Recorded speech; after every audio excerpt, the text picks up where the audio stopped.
రాష్ట్ర వ్యాప్తంగా కోటి సంతకాల సేకరణ రూపంలో ఏదైతే ఈ కూటమి ప్రభుత్వం అధికారంలోకి వచ్చిన తర్వాత ప్రభుత్వ మెడికల్ కాలేజీని ప్రైవేటు పరం చేయాలనే కుట్రతో వెనుకబడినటువంటి వర్గాలకి విద్యని వైద్యాన్ని దూరం చేయాలనే కుట్రతో 18 నెలల కాలంగా ఒక కొత్త ఇటుకనైనటువంటి కూటమి ప్రభుత్వం కేవలం 4,000 కోట్లు కేటాయిస్తే పూర్తయ్యేటువంటి మెడికల్ కాలేజీ మీద ఎందుకు ఈ కుట్ర?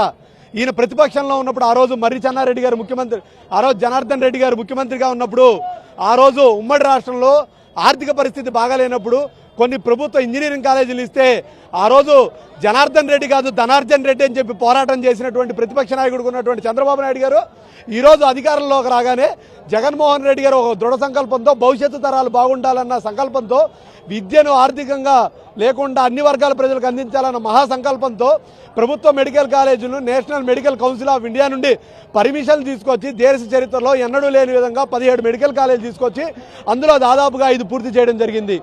ఈ కూటమి ప్రభుత్వం అధికారంలోకి వచ్చిన తర్వాత మెడికల్ కాలేజీలు పూర్తి చేస్తే జగన్మోహన్ రెడ్డి గారి పేరు వస్తుంది, అన్ని వర్గాల్లో ఏదైతే వెనుకబడినటువంటి వర్గాలు ఆర్థికంగా బలపడతాయి, సామాజికంగా బలపడతాయి అన్న కుట్రతో జగన్మోహన్ రెడ్డి గారి ముద్రను చెరిపేయాలన్నటువంటి కుట్రతో ప్రభుత్వ మెడికల్ కాలేజీలకు ఈ కూటమి ప్రభుత్వం అధికారంకి వచ్చిన 18 నెలలుగా ఒక్క కొత్త ఇటుక కూడా వేయలేదంటే ఈ ప్రభుత్వం చేస్తున్నటువంటి దమనకాటి ఈ రాష్ట్ర ప్రజలందరూ చూస్తున్నారు. ఖచ్చితంగా ఈరోజు గతంలో ఏదైతే కోటి సంతకాల సేకరణ కేవలం ఆచరణలో ఉండేది కాదు, కేవలం మాటల్లోనే ఉండేది. ఈరోజు జగన్మోహన్ రెడ్డి గారు వైఎస్ఆర్ కాంగ్రెస్ పార్టీ ప్రభుత్వ మెడికల్ కాలేజీల ఉద్యమాన్ని ఏదైతే ప్రైవేటు పరం చేస్తానన్న కూటమి ప్రభుత్వ వ్యతిరేకంగా కోటి సంతకాల సేకరణ చేయడమే కాదు, ఉద్యమంలాగా కోటి సంతకాలు పైచిలుకు సంతకాలు చేసి ప్రజా ఉద్యమం ఈరోజు రాష్ట్ర వ్యాప్తంగా జిల్లా కేంద్రాల నుండి రాష్ట్ర కార్యాలయం పంపించేటువంటి కార్యక్రమం రాష్ట్ర వ్యాప్తంగా ఒక ఉద్యమంలాగా ప్రజల ఉప్పెన ఏ విధంగా ఉందో ఈరోజు రాష్ట్ర వ్యాప్తంగా విపరీతమైన స్పందన రావడం జరిగింది. ఖచ్చితంగా మరలా జగన్మోహన్ రెడ్డి గారు ముఖ్యమంత్రి అవుతారు, ఈ రాష్ట్రంలో అన్ని వర్గాల ప్రజలు ఆనందంగా ఉండే క్రమం మరలా వస్తుంది. ఖచ్చితంగా ఏదైతే పీపీపీ విధానంలో ప్రభుత్వ మెడికల్ కాలేజీలు ప్రైవేటు చేయాలన్నటువంటి కుట్రతో ఈ ప్రభుత్వం మరలా వెనక్కి తీసుకొస్తాం. ఖచ్చితంగా మరలా ప్రభుత్వ మెడికల్ కాలేజీలు కట్టి తీరుతామని చెప్పి ఈ సందర్భంగా తెలియజేస్తున్నాం. ఎలా చూస్తారంటే ఇంత పెద్ద ఎత్తున వ్యతిరేకత వస్తున్నా ప్రభుత్వం ఎక్కడ వెనక తగ్గే పరిస్థితి కనబడట్లేదు. అసలు ప్రభుత్వం వెనక తగ్గడానికి ఈ యొక్క మెడికల్ కాలేజీలు ప్రైవేటీకరణ అని చెప్పి చంద్రబాబు నాయుడు గత 40 ఏళ్ళు ఇండస్ట్రీలు అన్నాడు. అతను ఎప్పుడు కూడా బోటపు మాటలు తప్ప ఎప్పుడు కూడా సిన్సియర్ గా పనిచేసేది ఎక్కడ కూడా కనపడదు. కానీ ప్రపంచం మనం భారతదేశంలోనే ఏ సీఎం తేని విధంగా మెడికల్ కాలేజీలు 17 కాలేజీలు ఈ రాష్ట్రానికి తీసుకొచ్చిన ఘనత జగన్మోహన్ రెడ్డి గారు. ఎందుకు తీసుకొచ్చాడనే ఉదాహరణకి నేను చెప్తున్నాను. ఏదైతే జగన్మోహన్ రెడ్డి గారు 5 ఏళ్ల పరిపాలనలో 2 సంవత్సరాలు కరోనా వచ్చి పేదవాళ్ళందరూ కూడా మరణించడం జరిగింది, వైద్యం అందక. ఆ ఉద్దేశాన్ని దృష్టిలో పెట్టుకుని కేంద్రంతో పోరాడి 17 కాలేజీలు మెడికల్ కాలేజీలు తీసుకొచ్చి అందులో 10 కాలేజీలు పూర్తిగా చేసినటువంటి ఘనత జగన్మోహన్ రెడ్డి గారిది. ఆ 7 కాలేజీకి 5,000 రూపాయలు 5,000 కోట్ల డబ్బులు ఇవ్వడానికి అతని దగ్గర డబ్బులు లేవని ప్రైవేటీకరణ చేయాలని అతను సొంత స్వలాభం కోసం అదే లోకేష్ గారు కానీ చంద్రబాబు నాయుడు కానీ ప్రైవేటీకరణకి ఇస్తే వాళ్ళ జేబులు నిండుతాయనే ఉద్దేశంతో వాటిని ప్రైవేటీకరణ చేయాలని చూస్తున్నారు. వాళ్ళకల్లా డబ్బులు జేబులు నిండాలి తప్ప పేద ప్రజల పట్ల ఎక్కడా కూడా మక్కువ లేదు. ఎందుకంటే ఈ 17 కాలేజీల్లో 30 లక్షలకే ఒక సీటు వస్తుంది. అదే మనం ఏదో ప్రైవేటీకరణ చేస్తే కోట్ల రూపాయలు కట్టి చదువుకోవాలి. పేదవాడి పిల్లలు ఏది ఎస్సీ ఎస్టీ బీసీ ఈ కుర్రాళ్ళందరూ వీళ్ళ కుర్రాళ్ళు కూడా చదువుకోవాలంటే ఎక్కడ చదువుకుంటారు? వాళ్ళకి డబ్బులు ఎక్కడ ఉన్నాయి కోట్లు కట్టాలంటే? జగన్మోహన్ రెడ్డి గారు ఆ ఉద్దేశంతో ఈ మెడికల్ కాలేజీలు తీసుకొస్తే వాటిని ప్రైవేటీకరణ చేయాలని చెప్పి చంద్రబాబు నాయుడు గారు ఆలోచన. వాళ్ళకి ఏంటంటే డబ్బులు కావాలే తప్ప పేద ప్రజల పట్ల మక్కువ లేదు. ఇవన్నీ దృష్టిలో పెట్టుకుని జగన్మోహన్ రెడ్డి గారు ఏదేమైనా రేపు రాష్ట్రపతి ఇక గవర్నర్ గారికి ఈ యొక్క కోటి సంతకాల పైన ఉన్నవన్నీ కూడా తీసుకెళ్లి వారికి వినతిపత్రం ఇచ్చి దీని మీద ఉద్యమం మీరు మాట్లాడి ప్రైవేటీకరణ ఆపపోతే మళ్లీ భారీ ఉద్యమం జరుగుతుంది అని ఏదైతే గవర్నర్ గారికి మన మాజీ సీఎం గారు జగన్మోహన్ రెడ్డి గారు చెప్పడం జరుగుతుంది. మెడికల్ కాలేజీలకి పీపీపీకి ఇస్తే సీట్లు పెరుగుతాయి, ప్రభుత్వాలు ఉంటే సీట్లు పెరగవంటూ కూటమి చెప్తుంది. దాదాపు 260 సీట్లు మా వల్లే వచ్చాయంటూ కూడా చెప్తుంది. ఈ రాష్ట్ర ప్రజలందరూ గమనిస్తున్నారు. ఈ రాష్ట్ర ప్రజలకు తెలుసు చంద్రబాబు నాయుడు గారు పీపీపీ విధానం పెట్టింది కేవలం ఆయన అనుచరుల కోసం. ఆయన ఎవరైతే బడాబాబులు ఉన్నారో వాళ్ళ కోసం పెట్టిన విధానమే. గతంలో మేము కూడా చూసాం, చంద్రబాబు నాయుడు గారు ప్రతిదీ ఆయన వచ్చినప్పుడల్లా ఏది అయినా సరే ప్రైవేటీకరణకి మెగ్గు చూపిస్తారే తప్ప ఈ ప్రైవేటీకరణ వల్ల ఈ రాష్ట్రం నష్టపోద్ది, ఈ రాష్ట్ర ప్రజలు నష్టపోతారు, పిల్లలు నష్టపోతారు, పిల్లల విద్య నష్టపోతుంది అని చెప్పేసి ప్రతి పేద ఇంటి వాడు పిల్లోడు కూడా చదువుకోవాలనే మంచి విధానంతో జగన్మోహన్ రెడ్డి గారు 17 మెడికల్ కాలేజీ ఆయన హయాంలో నిర్మిస్తే ఆ 10 కాలేజీలు పూర్తి చేసేసుకున్నాయి. ఇంకా ఉండే 5-6 కాలేజీలకి డబ్బులు లేవని చెప్పడం చాలా హాస్యాస్పదంగా ఉంది. ఇది చంద్రబాబు నాయుడికి చెల్లుద్ది. కోట్లాది రూపాయలు యోగాలని చెప్పేసి ఆ మ్యాట్లని చెప్పేసి డబ్బులు ఖర్చు పెట్టారే తప్ప పేద ప్రజల సంక్షేమం వాళ్ళకి ఎలాగో పట్టదు. కావాలని చెప్పేసి వైద్య విధానాన్ని ఎవరైతే జగన్మోహన్ రెడ్డి గారు ఎన్నుకున్నారో వైద్య విధానాన్ని జగన్మోహన్ రెడ్డి గారు పెద్దపీట వేశారో ఆ వైద్య విద్య విధానాన్ని మొత్తం సర్వనాశనం చేయాలని చెప్పేసి విధానంతోనే చంద్రబాబు నాయుడు గారి పాలన కొనసాగుతుంది. ఈ కూటమిలో ఉన్న పవన్ కళ్యాణ్ కానీ లేకపోతే బీజేపీ కానీ ఎవరు కూడా దీనికి దీనివల్ల పిల్లలు నష్టపోతారు. ప్రతి పేదవాడు పిల్లోడు కూడా డాక్టర్లు ఇంజనీర్లుగా ఎదగాలంటే ఈ మెడికల్ కాలేజీలు కావాల్సిందే. కేవలం బడాబాబుల కోసమే చంద్రబాబు నాయుడు గారు చేస్తున్న ఈ కుట్ర ఇది ప్రజలు గమనిస్తున్నారు. ఈరోజు అందులో భాగంగానే ఈరోజు ఎన్టీఆర్ జిల్లా దేవినేని అవినాష్ గారి ఆధ్వర్యంలో 7 నియోజకవర్గాల నుంచి ఏదైతే ప్రజలు వ్యతిరేకిస్తూ సంతకాలు సేకరణ అందజేశారో అవి కేంద్ర కార్యాలయాన్ని పంపించడం జరుగుతుంది. రేపు 18వ తారీఖు మన ప్రియతమ నాయకులు మాజీ ముఖ్యమంత్రి వర్యులు జగన్మోహన్ రెడ్డి గారు గవర్నర్ గారిని కలుస్తారు. కలిసి ప్రైవేటీకరణ గురించి చర్చించి ప్రజలకి ఏ విధమైన పిల్లలకి ఎలా నష్టం అవుతుంది, పిల్లల తల్లిదండ్రులు కూడా ఈ ర్యాలీలో పాల్గొని ఈ కార్యక్రమంలో పాల్గొని మాకు అన్యాయం జరుగుతుంది అయ్యా అని చెప్తున్నారు. చంద్రబాబు నాయుడు టీం అయితే ఒకటే. ఈ కూటమి ప్రభుత్వం కేవలం ప్రజలకు దాచుకోవడమే తప్ప ఈ ప్రజల శ్రేయస్సు కోసం కాదు. ఇది ఏ ఒక్క హామీ కూడా నెరవేర్చకుండా చంద్రబాబు నాయుడు కావాలని చెప్పేసి కుట్ర పన్నుతున్నారు. దీనికి మూల్యం చెల్లించక తప్పదని చెప్పేసి మీడియా సందర్భంగా తెలియజేసుకుంటున్నాను.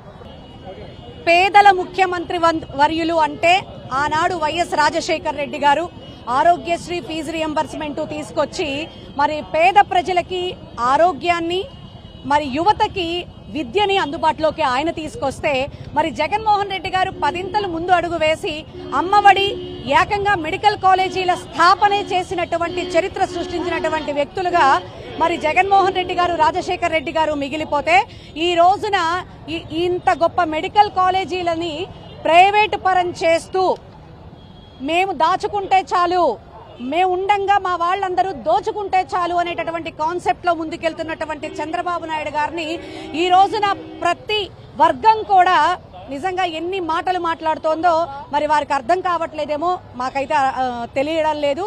నిజంగా ఏది ఏమైనా ఈ రోజు ప్రతి జిల్లా వారీగా మరి సెంట్రల్ పార్టీ ఆఫీస్ కి మరి 1 కోటి సంతకాల సేకరణ చేసినటువంటి ప్రతుల్ని పంపించినటువంటి కార్యక్రమం ప్రతి జిల్లాలో కూడా ఎంతో వైభవంగా ఎంతో ఇదిగా, ఎందుకంటే ఇక్కడ వైఎస్ఆర్ పార్టీ అభిమానులు మాత్రమే కాదు పర్సనల్లీ బిడ్డల భవిష్యత్తును ఆలోచించేటటువంటి ఎంతో మంది ఈ రోజు బాధ్యతగా ఈ యొక్క కార్యక్రమాల్లో పాల్గొనడం జరిగింది. ఖచ్చితంగా ఈ యొక్క గవర్నమెంట్ కి మేము బుద్ధి చెప్తాం. మెడికల్ కాలేజీల ప్రైవేటైజేషన్ ని వెనక్కి తీసుకునేంత వరకు కూడా మా పార్టీ మా జగన్మోహన్ రెడ్డి గారు ఇచ్చినటువంటి ఆదేశాలనే ఫాలో అవుతుందని తెలియజేస్తున్నాం. ఈ రోజు ఏదైతే మెడికల్ కాలేజీల ప్రైవేటీకరణ పూర్తిగా రద్దు చేయాలని చెప్పి మరి ప్రజా ఉద్యమం నిజంగా 1 కోటి సంతకాలు ఈ రోజు 18 నెలల్లో 1 కోటి సంతకాలు మరి ప్రజలు స్వచ్ఛందంగా వచ్చిన మరి ఈ సంతకాల స్వీకరణ నిజంగా ప్రజలు ఈ కూటమి ప్రభుత్వానికి ఎలాంటి బుద్ధి చెప్తున్నారో అర్థమవుతుంది.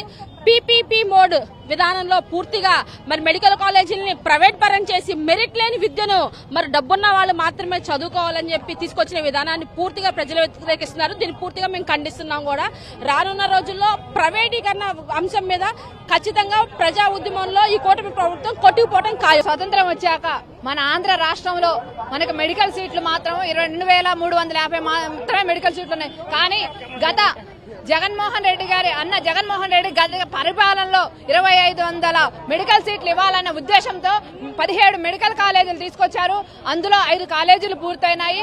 ఈ క్రెడిట్ ఆడ జగన్మోహన్ రెడ్డి గారికి దక్కిద్దనే అసూయ ద్వేషంతో ఈ రోజున చంద్రబాబు నాయుడు గారు ఈ గవర్నమెంట్ మెడికల్ కాలేజీలని ప్రైవేటీ కాలేజీలో విలీనం చేయాలని చూస్తున్నారు. వాళ్ళకి అమ్ముకుంటే డబ్బు వస్తుంది, ఆ డబ్బును వినియోగించుకోవచ్చు, దాచుకోవచ్చు, పంచుకోవచ్చు, తినొచ్చు అనే విధంగా చంద్రబాబు నాయుడు చేస్తున్నాడు. చంద్రబాబు నాయుడు గారికి పేద విద్యార్థులకే ఉచిత ఉచితంగా డాక్టర్ సీట్ ఇవ్వాలనే ఉద్దేశం లేదు. పేదలకు కూడా ఉచితంగా వైద్యం అందించాలనే ఉద్దేశం. అదే మెడికల్ కాలేజీ ఉంటే అక్కడ పిల్లలు ఎంబీబీఎస్ చదువుకోవచ్చు. పేద విద్యార్థులు ఉంటారు. ఈ రోజు ₹1,00,00,000 పైన అవుతుంది మెడికల్ సీటు. వాళ్ళు చదువుకోవడానికి డబ్బు లేని పరిస్థితుల్లో గవర్నమెంట్ కాలేజీలో చదువుకోవచ్చు. దాంతో పాటు దాని పక్కనున్న గవర్నమెంట్ వైద్యశాల ఉంటుంది. దాంట్లో